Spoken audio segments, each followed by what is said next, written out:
Viral promo miras pakai hafalan Al-Quran. Ketua PBNU itu khilaf, mereka tak punya niat buruk. Hus. Gue mah percaya kalau PBNU yang ngomong, gue percaya. Nggak apa-apa. Percaya sama PBNU kecuali Muhammadiyah atau yang lain ngomong gitu. FBI ngomong gitu. Baru gue nggak percaya. Tapi kalau NU yang ngomong, percaya gue, ya nggak apa-apa pak. Ini kayak begini juga percaya gue. Disambut solawat. Yakut jalani sidang perdana kasus dugaan kuota haji. Siap tawakal. Oh, dukung terus. Aduh, mantap.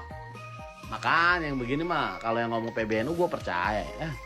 Jadi kan kita tahu arah PBNU kemana ya kan. Oh, tenang aja, tenang. Bapak ini temenan sama siapa sih? Itu khilaf ya, itu khilaf yang memang patut disayangkan, tapi saya percaya penyelenggara apa namanya itu konser sound project ya, saya percaya mereka tidak punya niat jahat, niat buruk atau niat melakukan kekhilafan seperti ini. Jadi ya kita ingatkan hal seperti itu tidak baik ya, tidak benar, karena dia memperlakukan Al-Quran dengan cara yang tidak pantas ya. Tapi saya yakin baik MC-nya maupun IO-nya itu tidak punya niat buruk lah. Mungkin itu spontanitas karena apa namanya situasi atau suasana ketika itu lagi gembira begitu, lalu mereka punya inisiatif seperti itu, tapi ya itu tidak boleh terulang. Kalau challenge hafalan surat Ad-Duha di booth minuman khamar kemarin terbukti benar untuk mendapatkan hadiah minuman keras, maka dengan tegas saya katakan, penyelenggaranya dodol, brandnya mengundang murka Allah, MC-nya sok pinter, semua yang bersorak-sorai bertepuk tangan, jahil kalian semua. Al-Quran bukan bahan gimmick, Al-Quran bukan alat promosi, apalagi buat barang haram. Asal kalian tahu ya, ini sudah menyentuh 3 persoalan serius. Yang pertama, penistaan agama. Dan bagi kami umat Islam, Al-Quran adalah kitab suci yang tidak boleh dihinakan. Semua kitab suci tidak boleh dihinakan. Dan surat Ad-Duha adalah surat khusus dari Allah untuk menghibur baginda Nabi Muhammad SAW yang pada saat itu sedang bersedih karena wahyu dari Allah sempat terhenti beberapa bulan. Dan kalian gunakan ini untuk promosi dengan hadiah minuman keras. Nauzubillah, gila kalian. Ini yang kedua, ini masalah persoalan etika pemasaran. Ya, saya juga pembisnis kok. Memang dalam bisnis itu kreativitas penting, tapi kreativitas tanpa etika adalah sebuah kebutaan yang menunjukkan seperti apa kedalaman hati kalian. Brand boleh kok mencari perhatian, boleh. Tapi jangan jadikan agama sebagai alat pancing engagement. Apalagi untuk produk yang dilarang dalam agama. Dan ini yang terakhir, ketiga, persoalan hukum. Kalau dugaan pelanggaran ini memenuhi unsur hukumnya, jangan berani-berani kalian gunakan diksi lalai. Lalu kalian berlindung di balik permintaan maaf dan khilaf. Kalian harus pertanggungjawabkan apa yang sudah kalian anggap seru itu. Dan untuk semua teman-temanku yang budiman, yang dirahmati Allah Subhanahu wa Ta'ala, ini harus kita jadikan pembelajaran bahwa di akhir zaman seperti sekarang ini, pendidikan agama serta upaya mendekatkan diri kepada Allah adalah sesuatu yang sangat penting dan serius, harus sangat diperhatikan. Kita sudah terlalu sibuk mengenyangkan perut tanpa memberi asupan gizi pada qalbu, pada ruh, dan pada syir kita. Peristiwa ini sekaligus membuktikan bahwa kemunduran akhlak pada generasi muda, terutama Gen Z, sedang benar-benar terjadi dan lagi terjadi. Udahlah teman-teman, ngapain sih minum alkohol? Judi, hamar, alkohol itu menciptakan permusuhan di antara kalian, mengikuti langkah-langkah setan. Ngapain? Udah jelas itu Al-Maidah ayat 91. Mendingan kalian minum susu, minum teh, minum kopi, minum jamu. Buat pabrik orang tua juga, ganti itu pabrik jadi pabrik jamu yang benar, pabrik susu, pabrik teh, pabrik kopi, supaya lebih manfaat, lebih sehat, lebih berkah. Hidayah ya Allah. Ini udah keterlaluan banget ya. Ada satu brand minuman keras namanya Newport yang mengadakan challenge kepada peserta atau pengunjung nih di boothnya ini nih ya, untuk membacakan ayat Al-Quran. Kalau benar ya, bakal dapet 1 botol minuman keras alias miras. Menurut gue ini challenge atau marketing tolol ya. Ini nggak lucu lagi nih. Ini udah masuknya penistaan agama ya. Walaupun gue bukan agamanya Islam ya, gue melihat kayak gini bener-bener keterlaluan gitu loh. Gue aja kesel liatnya gitu. Bayangin coba gimana nggak kesel ya, ayat suci Al-Quran dijadikan challenge di booth minuman keras. Itu udah nggak masuk logika gue gitu loh. Nama brandnya ini nih ya, Newport nih. Kalau menurut pengakuan MC-nya ya, jadi pada saat rame-rame itu ada 1 orang gitu loh yang tiba-tiba mengambil alih mic-nya dan mengadakan challenge itu. Dan dia sebagai hostnya, sebagai MC-nya ya di booth ini nih ya, dia lalai untuk menarik kembali gitu loh, untuk melarang. Jadi dia biarkan aja. Dan yang lucunya orang-orang di sana itu malah ketawa ketiwi gitu loh. Kayak nggak sadar gitu kalau misalnya mereka itu sedang melakukan kesalahan yang fatal. Dan kata MC-nya, ini bukan kesalahannya brand. Ya, brandnya tidak tahu menau atas kejadian ini ya. Tapi tetap aja ya, menurut gue ini udah keterlaluan, nggak lucu gitu loh. Masa segini banyak orang pada nggak nyadar gitu kalau yang lu lakuin itu tuh konyol goblok gitu. Bisa-bisanya lu baca surat Ad-Duha, terus kalau berhasil lu kasih gratis 1 botol. Nggak masuk di akal, serius. Maksud gue gini loh, kan miras itu termasuk sesuatu yang haram, bener nggak? Kenapa bisa ya lu bikin challenge yang mengaitkan ayat Al-Quran untuk sesuatu yang haram? Ya, saya mengikuti dengan seksama perkembangan di masyarakat, polemik terkait dengan semacam hadiah yang diberikan kepada orang yang mampu menghafalkan beberapa ayat-ayat suci Al-Quran. Persoalan ini menimbulkan persoalan hukum dan juga persoalan kepantasan di tengah-tengah masyarakat yang dulu diatur dalam pasal 156I KUHP tentang penodaan agama, yang sekarang sudah diganti dengan pasal 300 dan 301 KUHP baru. Sayangnya tidak mengcover secara utuh hal-hal yang terjadi seperti hadiah pemberian miras ini. Dikatakan penodaan agama tidak, dikatakan penghasutan untuk memusuhi agama juga mungkin tidak ya, tapi adalah satu perbuatan yang dirasakan tidak pantas, yang menimbulkan ketersinggungan dan mungkin juga kemarahan di kalangan umat Islam.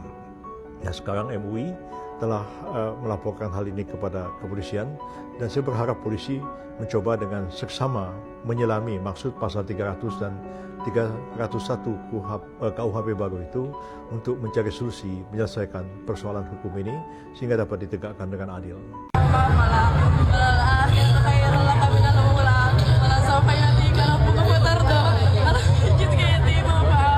Lu pada mending istighfar ya. Setannya sungkem sama lu. Oke lah, Idis ekonomi marketing itu harus kreatif, tapi ini marketingnya marketing sampah. Lu bayangin aja, setoran hafalan Quran buat dapetin 1 botol miras. Ini juga kenapa ya orang-orang pada nepokin? Apa yang ditepokin apa? Apa coba? Apa? Keren gitu, keren. Wih, keren ya bisa hafalan Quran tapi dia minum miras, kocak. Kocak, itu penistaan agama. Ini dengerin ya, dengerin. Manusia dikasih prefrontal cortex itu buat mikir. Sebenarnya tuh masih ada banyak cara loh guys buat bikin marketingnya tuh kreatif gitu ya. Ini kan lagi ada di festival musik. Ya lu cobalah gitu kasih pertanyaan, sebutkan 3 lagu dari band yang lagi manggung gitu. Atau enggak ya lu tanya kayak tentang produk knowledge atau apa kayak gitu. Kenapa mesti hafalan Quran? Terus kalau udah kayak gini banyak yang nuntut, masuk ke ranah hukum, klarifikasi, ya begitu aja terus. Kalau ditanya apa, maaf ya kita spontan uhuy. Lu tuh bisa mikir dulu sebelum melakukan sesuatu gitu. Udah deh lu jangan pada ada-ada aja deh ah. Kok nggak pakai suruh nyanyi yang lain gitu loh.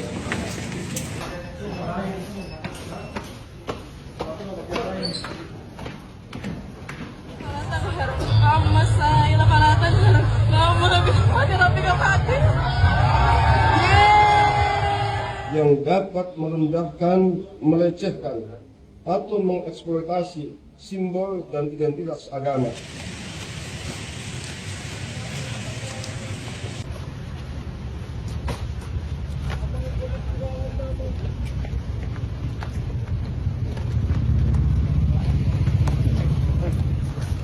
Selanjutnya, selain memeriksa saksi dari pihak penyidik juga sudah melakukan penyitaan bukti otentik elektronik.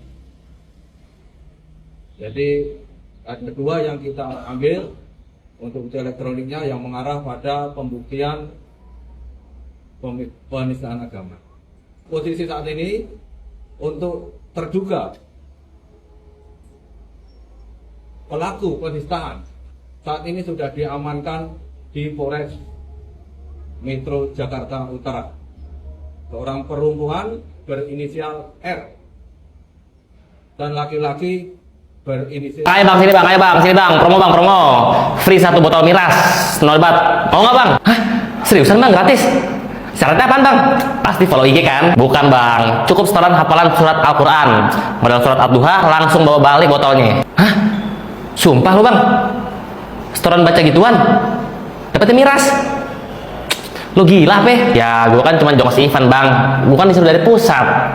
Katanya biar engagement naik, lumayan kan? Jadi mau nggak? Lo gila sih bang Ini mah bukan S3 marketing, ini S3 cari gara-gara. Lo siap-siap aja nih, besok buat lo nih yang ada di geruduk ormas yang ada. Jadi mau nyoba nggak nih? Nggak ada. Gila lo gila sih. Mending lo istighfar dah, mending lo kasih channel apaan kek, muter roulette kek. Gue mending beli ST sekarang. Jadi parodi tadi itu cuma buat mengingatkan. Lo boleh buat event, lo boleh buat apa ya namanya, challenge lah, lo boleh buat challenge. Karena lo udah main di ranah agama, itu yang lo harus jauhkan. Apalagi ini sangat kontras, dimana agama tersebut melarang yang ada namanya miras. Lain kali jangan diulangin lagi ya. Setoran hafalan Quran buat dapat miras.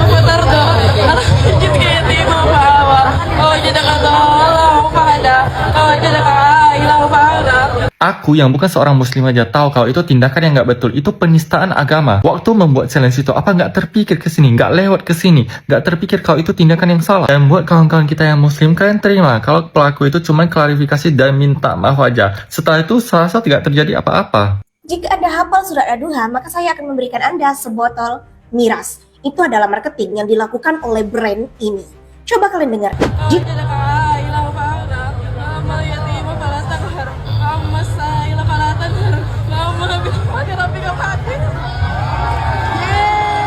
Jika ini benar, maka ini adalah sebuah penghinaan yang sangat besar terhadap agama Islam. Ini sama saja mereka mengejek Anda yang ikut challenge ini dengan seolah-olah mengatakan, lu hafal ya surat di Al-Quran, tapi tetap minum miras yang jelas-jelas diharamkan oleh agama lo. Ini marketingnya gila, tapi yang ikut challenge ini lebih gila. Ini bukan soal suci atau tidak, atau kita semua yang penuh dengan dosa.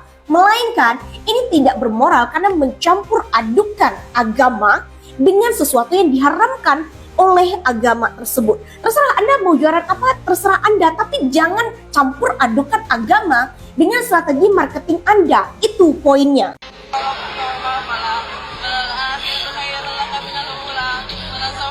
Jujur begitu dapat kabar soal video ini, hati saya teriris. Darah saya mendidih seketika. Melihat Al-Quran dinistakan, teman-teman. Ada sebuah konser, di dalamnya ada brand minuman keras yang bikin stand dan mereka buat challenge. Challenge-nya, kalau kalian baca salah satu surat dari Al-Quran, kalian dapat hadiah, dan hadiahnya minuman keras.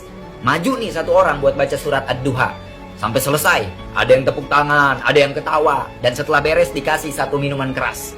Al-Quran dinistakan, Al-Quran dijadikan bahan candaan. Kalian pikir itu bercanda? Enggak, kita nganggapnya serius. Buya Hamka pernah berkata, bila diam saat agamamu dihina, gantilah pakaian kalian dengan kain kafan. Dengan ini kami menuntut kepada pihak berwenang untuk secepatnya menindaklanjuti dan mencopot legalitas dari brand tersebut. Hal ini nggak bisa kita anggap sembarangan. Dan kepada Majelis Ulama Indonesia, tolong cari agar para pelaku-pelakunya klarifikasi. Kita pengen lihat mana orang-orang yang dengan lantang dan berani menistakan Al-Quran. Sesuatu yang tidak harusnya kita biarkan. Sekalipun pelaku pemabuk sekalipun, melihat kitab sucinya dihinakan dan menistakan, hanya ada satu kata, lawan. Saya akan tanggapi fenomena yang terjadi. Ada sekelompok penista syariat ini yang melecehkan ayat Al-Quran. Tadi disebutkan di sini surah Ad-Duha ya. Dia challenge siapa yang hafal akan diberi hadiah minuman keras. Bagi saya ini di satu sisi dia sebagai musibah besar bagi kaum muslimin khususnya. Di sisi lain dia ujian berat untuk kita hari ini, terutama tokoh-tokoh agamanya, terutama para dai, para kiai, para ustadz. Hari ini antum semua sedang diuji oleh Allah dengan fenomena ini. Allah akan mengkonfirmasi sebatas mana al-wala dan al-bara antum selaku orang yang mengetahui agama ini, yang selama ini selalu keluar dari lisan kita bahwa kita cinta Rasulullah, kita cinta Allah. Dengan munculnya kejadian yang menjijikkan ini, maka pengakuan cinta, pengakuan loyal kita itu akan diuji. Minimal penunjukan sikap atas ketidakterimaan masing-masing kita itu paling terendah. Jadi hari ini akan nampak siapa orang yang selama ini mengaku mencintai Allah dan Rasulnya, mencintai syariat ini, penegak al-haq, kebenaran. Di saat syariat ini dilecehkan, di situ akan nampak siapa yang hanya memilih diam, siapa yang bersikap apatis dengan dalih menjaga persatuan, dengan dalih toleransi, dan bisa juga dengan alasan takut dikatakan tokoh agama yang atau radikal. Maka sekali lagi saudaraku, saya secara pribadi tidak mewakili kelompok, organisasi, lembaga manapun. Secara pribadi saya mengutuk keras tindakan-tindakan yang dilakukan oleh sekelompok orang yang hari ini tersebar di media-media sosial yang melecehkan kitab suci kita. Dan saya mohon kepada semua pihak, apakah itu pihak pemerintah, pihak penegak hukum, untuk segera bertindak, memberikan tindakan tegas terhadap oknum kelompok dari agama dan golongan manapun yang telah melakukan penistaan ini. Mungkin suara saya ini tidak begitu diperhitungkan karena siapalah saya, tapi sekali lagi saya yakin tanpa berniat untuk memprovokasi masyarakat, tanpa berniat untuk menghidupkan, memperbesar api permusuhan, kebencian antara kaum muslimin, saya akan nyatakan di sini, kalau pihak pemegang kekuasaan, pihak-pihak yang berwenang tidak menunjukkan sikap adilnya, karena undang-undangnya jelas, aturan jelas terhadap penistaan agama itu ya, tidak menunjukkan sikap keadilannya terhadap para penista agama, apakah itu penista agama Islam atau agama yang lain, maka sekali lagi saya khawatir perpecahan dan permusuhan, ancaman disintegrasi, ancaman kerukunan antar umat, antara kaum muslimin ini akan terjadi karena ketidaktegasan kita dalam menegakkan hukum dan keadilan di negeri yang kita cintai. Selanjutnya saya ingin memberikan pemikiran dan pandangan yang saya pahami selama ini, bahwa apapun alasannya yang namanya merendahkan, melecehkan, mengolok-olok, bersendagurau terhadap Allah dan Rasulnya dan simbol-simbol agama yang disucikan, terutama agama Islam hari ini sepakat para ulama ini bagian daripada istihza. Dan dalam konteks pendapat mazhab Imam Asy-Syafi'i, karena kita mayoritas mazhab Syafi'i, semuanya sepakat bahwa siapapun yang mengaku beragama Islam, apabila dia melakukan perbuatan istihza, mengolok-olok syariat ini, merendahkan kehormatan Nabi, bersendagurau dengan simbol-simbol agama seperti Al-Quran, ayat-ayat Al-Quran, perintah-perintah syariat, seperti bergurau, lucu-lucuan, maka sepakat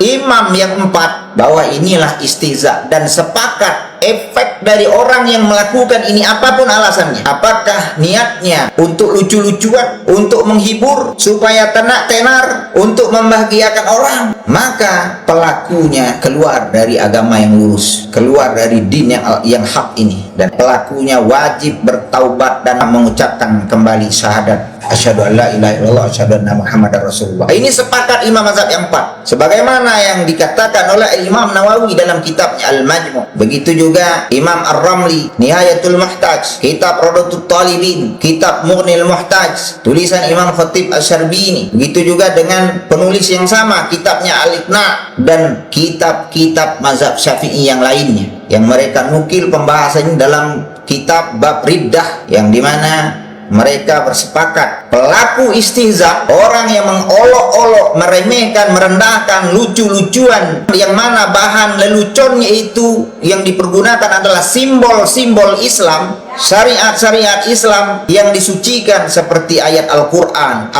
apalagi Allah dan Rasul, ibadah-ibadah seperti sholat, puasa, dan ini banyak tersebar. Maka sepakat para imam ini, khusus saya tidak bahas imam yang lain, mazhab Syafi'i, sepakat pelakunya keluar dari agama Islam. Jadi jangan main-main saudara. Yang lebih menyedihkan lagi, tidak jarang kita dengar di media sosial, pelaku dari istihza ini justru orang yang dianggap alim dalam agama ini, orang yang ditokohkan. Ketahui saudaraku, kalau untuk bersendagurau, untuk bermain-main, bukan pada syariat dan agama ini tempatnya. Kalau untuk lucu-lucuan, bukan dalam simbol-simbol Islam yang disucikan. Silakan buat konten dalam konteks yang lain selain daripada syariat yang hak ini. Banyak materi. Ada yang lucu-lucuan masalah neraka. Yang para sahabat dahulu apabila mendengar kata-kata neraka, mereka tertunduk, takut dan menangis. Kita hari ini dijadikan bahan stand up komedi. Saya hanya ingin mengemukakan pendapat para imam kita bahwa perbuatan istihza ini tidak main-main, dan ini ijma. Saya akan bacakan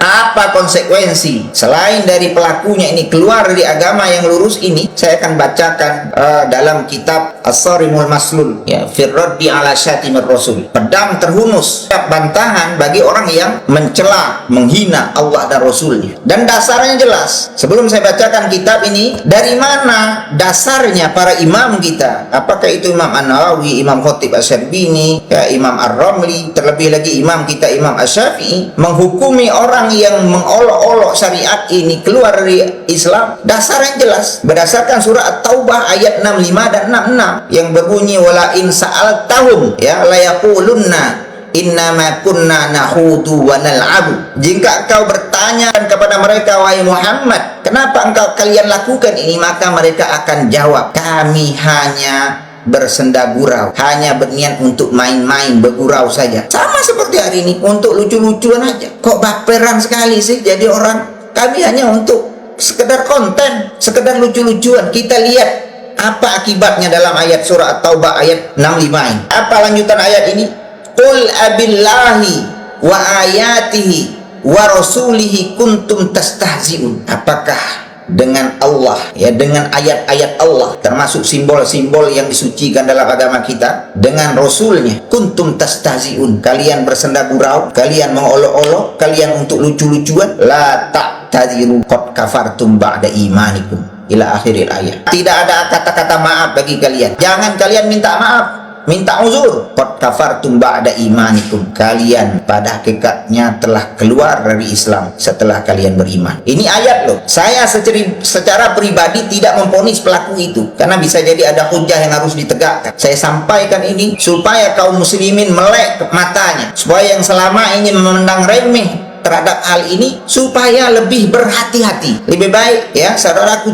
cari bahan-bahan lain kalau untuk niatnya untuk menghibur para netizen yang mengikutinya. Jangan sampai yang dipergunakan adalah simbol-simbol agama yang disuci. Resikonya besar, saudaraku, berat di hadapan Allah. Tidak ada kata-kata maaf, artinya tidak ada alasan. Mau seriuskah dia, mau main-mainkah dia, mau hanya untuk lucu-lucuan? Tidak ada rukhsah di sini. Saya akan bacakan dalam kitab As-Sarimul Maslul terkait apa konsekuensi bagi orang-orang yang mengolok-olok Allah dan Rasul dan simbol-simbol Islam yang lain. Saya hanya ambil ringkasan dan intinya saja. Wa qala al-Khattabi, Imam Al-Khattabi berkata, la a'lamu ahadan minal muslimina, saya tidak pernah tahu, tidak pernah mengetahui satu pun dari kaum muslimin ikhtalafa fi wujubi qatlihi, ya, yang berbeda pendapat tentang wajibnya dieksekusi bagi pelaku orang yang merendahkan Allah dan Rasulnya. Hati-hati, hukumannya berat, eksekusi metong. Kalau selama ini yang kita pahami orang yang dieksekusi itu pembunuhan berencana, tapi hari ini saya akan tunjukkan ada yang lebih berat dari itu, dan ini sepakat kaum muslimin, ya, bukan saya yang katakan. Selanjutnya, waqala Muhammad bin